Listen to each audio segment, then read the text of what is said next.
வாங்க, ஒரு வெண்பொங்கல் எப்படி செய்றதுன்னு பார்க்கலாம். அதுவும் ரைஸ் இல்லாம.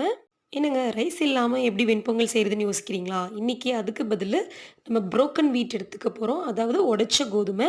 சின்ன கோதுமை ரவை இல்லங்க. அதிலேயே கொஞ்சம் பெரிய சைஸ் இருக்கும் இல்லையா? அந்த கோதுமை ரவையில தான் நம்ம செய்ய போறோம். அஸ் யூசுவல் நீங்க வெண்பொங்கல் எப்படி செய்வீங்களோ சேம் ப்ராசஸ் தான். ஆனா நம்ம ரைஸ் இல்லாம கோதுமை ரவையில செய்ய போறோம். வெண்பொங்கலுக்கு தேவையான எல்லா இன்கிரியன்ட்ஸும் ஆட் பண்ணதுக்கப்புறம் குக்கர்ல 3 விசில் வச்சு எடுத்தீங்கன்னா, செம சூப்பரான ஒரு ஹெல்த்தியான கோதுமை ரவா வெண்பொங்கல் ரெடி ஆயிரும். இந்த வெண்பொங்கலுக்கு ultimate all time favourite combination எப்பவுமே தேங்காய் சட்னி தான். நம்ம ரைஸ்ல செஞ்சு சாப்பிடுற வெண்பொங்கல் மாரி டேஸ்ட் வராது. இது கொஞ்சம் டிஃப்ரெண்ட் டேஸ்ட்டா இருக்கும். நீங்க கண்டிப்பா ஒரு முறை ட்ரை பண்ணி பாருங்க.